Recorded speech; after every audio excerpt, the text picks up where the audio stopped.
Once upon a time, in the ancient sun-kissed land of Greece, there lived a man known far and wide for his extraordinary talent.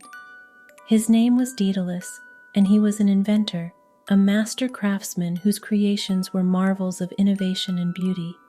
He had a son, Icarus, a boy full of life and an insatiable curiosity for the world around him. Word of Daedalus's genius, like whispers on the wind, fluttered beyond the vibrant city of Athens, reaching across the endless azure sea all the way to the distant sun-drenched island of Crete. Here, King Minos reigned supreme, ruling over his people from a throne adorned with gold and silver. The stories that infiltrated Crete painted Daedalus as a craftsman unlike any other, a master of innovation and aesthetics, whose creations were said to be gifts from the gods themselves. The tales of his craftsmanship were like melodies that would echo in the great halls of the palace, stirring curiosity in everyone who heard them. King Minos, a lover of all things exquisite and unique, was especially intrigued. He was a king who craved the extraordinary, who longed to surround himself with the beautiful and the fascinating. He found delight in things that set him apart, that reflected the grandeur of his reign.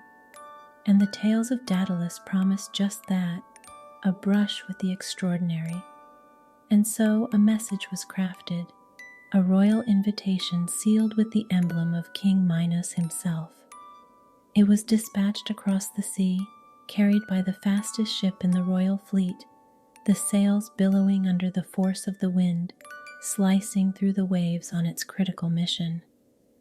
Back in Athens, Daedalus received the royal missive with a sense of unease and excitement.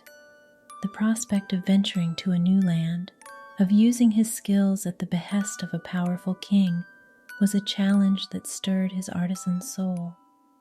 Yet it was also a gamble, a step into the unknown that could put him and his beloved son at risk. He shared the news with Icarus, his eyes seeking out the boy's reaction. Icarus, for his part, was young and filled with an adventurous spirit. The idea of going to a distant island, of creating something monumental, excited him. He saw the spark of that same excitement reflected in his father's eyes, and he nodded, understanding the unspoken agreement between them.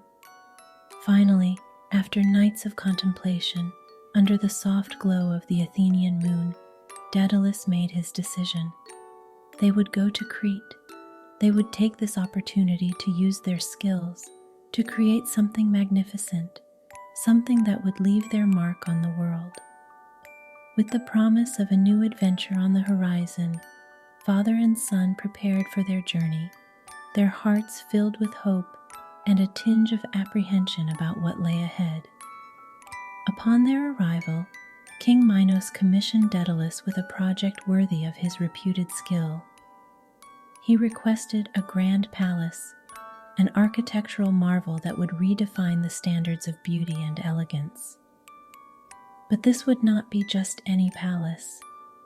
He envisioned a masterpiece that would be the talk of the age, a testament to the brilliance of Daedalus and the glory of his reign.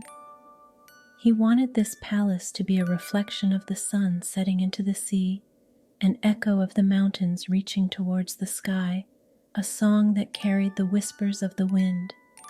It was to be an embodiment of nature's beauty, infused with Daedalus's innovative ideas. King Minos dreamt of a labyrinth of rooms and corridors, secret passages and hidden chambers, a palace that would bewitch the senses, leaving visitors lost in a stupor of wonder and awe. And so, under the radiant Cretan sun, Daedalus and Icarus set to work, embarking on a journey to create the wonder of the age, their hands and minds weaving the dream of a king into reality. He built a magnificent palace, resplendent with gold and marble, filled with amazing contraptions and secret passages. It was a masterpiece, but it was also a labyrinth, a maze from which one could not easily find their way out. King Minos was pleased with Daedalus's creation, so pleased that he wanted to keep the brilliant inventor and his son close. So he asked them to stay on Crete, not as prisoners, but as honored guests. As the days turned into weeks, and weeks into months, the glittering palace of Crete began to feel less like an exciting adventure and more like a gilded cage for Daedalus and Icarus. The once intriguing and alien beauty of the island, the rich variety of its flora and fauna, the towering mountains, the endless blue sea, everything began to fade in their eyes as homesickness quietly crept into their hearts.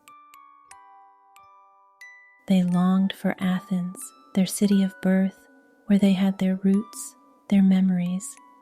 They yearned to see the familiar faces of their friends, to hear the hearty laughter that filled the bustling markets, to smell the sweet scent of olive trees that perfumed the Athenian air. They missed walking the well-trodden paths they knew by heart, missed the joy of discovering new hidden corners of their beloved city. In the labyrinthine palace of King Minos, amidst the labyrinth of rooms and secret passages, they were surrounded by the extraordinary. Yet, they ached for the ordinary, the familiar sights, sounds, and smells of Athens. It was not the opulence that they craved, but the freedom to explore, to create, to live their lives on their own terms. King Minos, ensconced in the splendor of his palace and the glory of his reign, found it difficult to understand their yearning.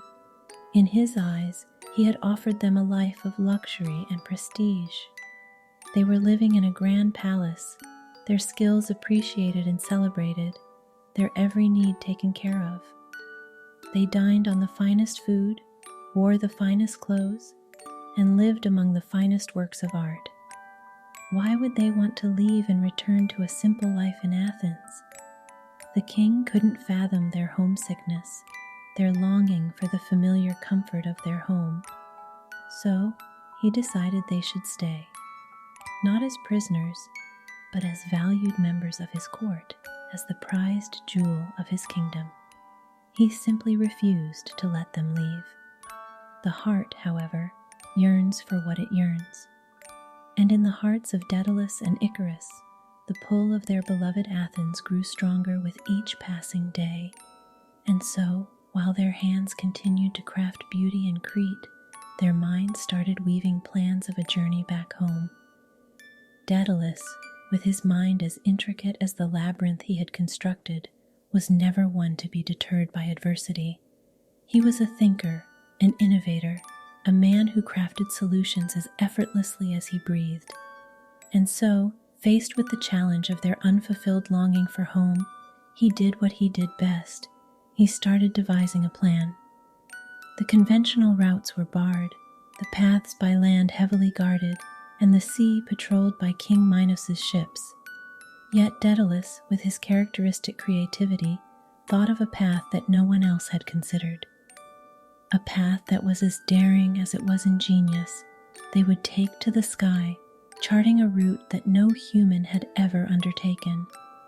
And so, inspired by the birds that soared freely above the palace, unhindered and unobserved, Daedalus decided to create a set of wings for himself and Icarus. He started collecting feathers, those beautiful airy quills that held the secret to flight. Every day he would gather feathers, large and small, that the birds around the palace had shed. He noted the size, the shape, the curve of each feather, studying how they caught the wind, how they made flight possible.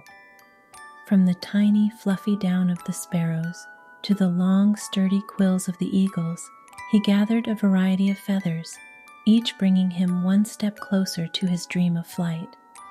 With these treasures, he began the intricate process of crafting the wings.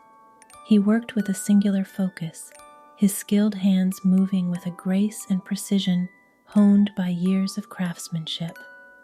Using a strong thread, he bound the feathers together, creating a framework that echoed the structure of bird wings. He then turned to his second key ingredient, wax. He meticulously coated the thread-bound feathers in it, making them sturdy yet flexible. The wax sealed the feathers together, creating a smooth aerodynamic surface that would catch the wind just right. After countless hours of work, 2 pairs of wings lay before him, creations of feathers, wax, and undying hope. They were sturdy yet light, robust yet flexible, as perfect a replica of bird wings as could be crafted by human hands. They bore the promise of freedom, the promise of a journey home, a promise of the sky. Before they embarked on their daring flight, Daedalus knew he had to share words of caution with his young and adventurous son. He gently beckoned Icarus over, his eyes filled with a potent mixture of excitement and worry. He held Icarus's shoulders, feeling the steady pulse of his son's heart, a testament to the energy that brimmed within the boy. "My son," Daedalus began, his voice firm yet filled with affection. "This journey we're about to embark on is not like anything we've done before. We're stepping into the unknown, into the domain of the birds and the gods, and like any journey into the unknown, it comes with risks." He led Icarus over to the wings he had crafted. They were magnificent creations, shimmering in the morning light. Gently, Daedalus ran his hand over the feathers, pointing out the coating of wax that held them together. "You see this wax?" he asked, and Icarus nodded, his wide eyes reflecting his father's serious demeanor. "It has its strengths but also its vulnerabilities. If you fly too high, the sun's relentless heat will melt it, causing the feathers to loosen. Your wings will come apart, and you will plummet." His words painted a vivid, daunting image in Icarus's mind, a clear warning of the dangers of hubris. But Daedalus was not done yet. He continued, "Similarly, if you fly too low, the sea's dampness will soak into the feathers. They will become heavy, too cumbersome for you to keep aloft." He locked eyes with Icarus, his gaze steady and intense. "So remember, my son, your path is the middle way, not too high to anger the sun, not too low to tempt the sea. Promise me you will remember." Icarus swallowed, his throat dry. The gravity of his father's words sunk into his heart, spreading through his veins, a solemn promise taking root. With a nod that carried the weight of his understanding and commitment, he acknowledged his father's wisdom, preparing himself for the formidable journey ahead. With the dawn's first light casting the world in hues of gold and rose, Daedalus and Icarus stood atop a high cliff overlooking the endless ocean. The wings, now strapped securely to their backs, rustled gently in the breeze. Their hearts pounded in their chests, echoing the rhythm of the waves crashing against the cliffside far below. Daedalus took a deep breath, his gaze fixed on the horizon, where the sun was slowly starting its ascent. Beside him, Icarus mirrored his father's stance, his young eyes shining with a mixture of anticipation and trepidation. Their hands reached for each other, squeezing in a moment of shared understanding and determination. And then, in a synchrony that spoke volumes of their bond, they took off. They sprinted towards the edge of the cliff, their footsteps echoing against the hard rock, their breaths ragged but resolute. Just as their feet left the cliff's edge, they thrust their wings out, capturing the wind's power. The gusts of air filled their wings, lifting them from the earth and bearing them up into the sky. For a moment, everything was still. The world below seemed to hold its breath as the father and son duo tested the boundaries of human possibility. And then they were flying. They were really, truly flying. The sensation was unlike anything they had ever experienced. They were no longer earthbound creatures, but rulers of the skies. They soared above the vast expanse of the ocean, their bodies cutting through the crisp morning air, their eyes wide with exhilaration and awe. The wind whispered stories in their ears, stories of the birds, of the clouds, of the infinite sky. It wove through their hair, it brushed against their cheeks, a testament to their incredible journey. The sun bathed them in its warm glow, casting long shadows on the water surface beneath. Below them, the sea mirrored the heavens, its waters shimmering with the reflected images of the sky and its new human birds. They could see their reflections darting across the ocean's surface, a pair of silhouettes linked by an invisible bond of shared dreams and courage. In that moment, they were more than just a father and a son. They were pioneers, trailblazers pushing past the realms of known possibilities. The feeling was intoxicating, the joy of flight, the thrill of freedom, the heart-pounding reality of their daring escape.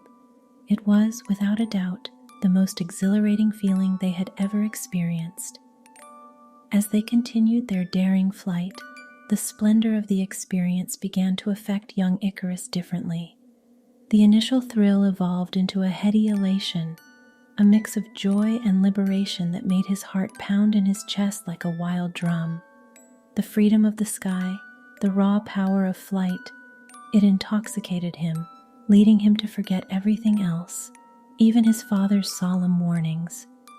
His wings, those magnificent creations that had given him this wondrous gift of flight, felt invincible.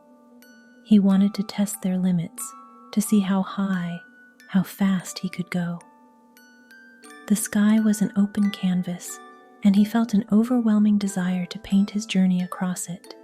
And so, Icarus began to climb higher. He could feel the air thinning, the temperature rising as he ascended. The wind, once a supportive friend, now roared in his ears in frantic warning, but Icarus was too consumed by his joy to heed its caution. Above him, the sun hung like a golden beacon, its warm light washing over him. He wanted to reach it, to touch the blazing ball of fire, to claim the sky as his domain. The sensation of the sun's warmth on his face, on his wings, was irresistible. However, as he neared the sun, the consequences of his recklessness began to manifest. The wax that held his feathers, that miraculous ingredient that had made flight possible, started to soften under the relentless heat. It began to drip, to melt, the firm hold it had on the feathers loosening. One by one, the feathers started to come loose. They fluttered away, dancing in the wind before being carried away to the distant sea below. Icarus could feel his wings becoming lighter, their powerful flaps growing weaker. He could see the feathers, pieces of his freedom, being claimed by the wind, the first signs of his impending fall. Suddenly, the exhilaration turned to terror. The sky, once a symbol of endless possibilities, now seemed a vast open maw ready to swallow him. The joy of flight was replaced by the dread of the fall. His wings, now stripped of their feathers, could no longer hold him aloft, and Icarus found himself hurtling towards the vast expanse of the ocean below. Icarus hurtled towards the sea, his heart pounding in his chest. The wind screamed past his ears, carrying with it the fallen feathers of his once magnificent wings. His descent was swift and terrifying, the world a blur around him as he plunged through the air. And then, with a mighty splash, he hit the sea. The impact was jarring, a wall of cold that struck him with overwhelming force. Yet, miraculously, he was not hurt. The resilient waves of the ocean, the very same that had seemed so daunting from high above, now cradled him, breaking his fall and absorbing the shock. Submerged in the cool embrace of the sea, Icarus opened his eyes. The world was a swirl of blue and green, the sunlight filtering through the water in shafts of iridescent brilliance. His heart still hammered in his chest, but the immediate danger had passed. He was scared, yes, and soaked to his very bones, but he was safe. With a few powerful strokes, Icarus surfaced, gasping for breath. His wings, those grand instruments of his flight and fall, lay sodden and heavy on his back, their beauty and function lost to the sea. But he was alive, unharmed except for his bruised pride. The sea around him was vast and endless, a mirror of the sky he had once soared in, yet it held a different kind of freedom. And as he floated there, Catching his breath, he could feel the gentle tug of the sea currents beneath him. Like invisible hands, the currents guided him, pulling him away from the land of Crete, away from his father and their daring escape. He was a mere speck in the grand canvas of the sea, left to the whims of the waters. The currents carried him farther and farther away, and after what felt like an eternity, he washed ashore a deserted island. The island was small and uninhabited, with sandy beaches and lush vegetation. The sea had traded the vast sky for a humble, quiet life. Here on this island, Icarus was once again safe. He was alone, yes, and far from home, but he was alive, ready to carve out a new life from the sands of his deserted sanctuary. As Icarus plummeted towards the sea, Daedalus was still high above, the stark reality of their daring escape playing out beneath him. He watched, his heart pounding a wild rhythm in his chest as his son disappeared into the sea's vast expanse. Panic surged through him, its icy grip clutching at his heart. Fueled by a desperate fear for his son, Daedalus circled back, his eyes scanning the endless expanse of the sea below. His breath hitched in his throat as he spotted the first feathers, floating lonely and aimless on the undulating waves. They were his creations, pieces of the wings he had so painstakingly crafted for Icarus, now serving as haunting reminders of his son's overzealous flight. Yet even as the sight of the feathers twisted his heart with dread, Daedalus could not find Icarus. He called out to his son, his voice a desperate echo against the vast sky and the endless sea. But the only response was the hollow echo of his voice, a chilling testament to his solitude. Grief gripped Daedalus, its icy tendrils winding around his heart. The euphoria of their escape had evaporated, replaced with a desolation so profound it threatened to consume him. The sky that had once seemed so liberating now stretched out, vast and merciless, a constant reminder of his loss. Yet even in his despair, Daedalus clung to a fragile thread of hope. Perhaps by some divine intervention, Icarus had survived. Maybe he had managed to swim to safety, or had been carried away by the currents to some distant land. With this flicker of hope burning in his heart, Daedalus steered his course towards Athens. His wings, heavy with their loss, bore him across the ocean, each beat a reminder of his solitary flight. His journey was no longer an escape, but a pilgrimage fueled by a desperate hope. As he flew, he whispered prayers to the wind, to the sea, to the gods themselves. He pleaded for Icarus's safety, for a sign that his son lived. Each whisper was a testament to his unyielding hope, a father's plea for his child's life in the face of overwhelming despair. Meanwhile, in the midst of an endless ocean, Icarus found himself marooned on a deserted island. It was a patch of paradise tucked away from the rest of the world, its white sandy beaches fringed by lush greenery, its heart echoing with the harmonious symphony of nature.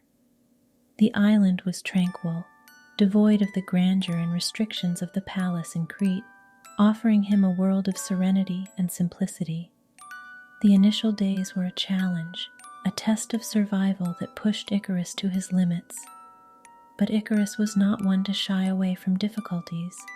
He was his father's son, after all, and within him flowed the blood of Daedalus, the greatest craftsman in all of Athens.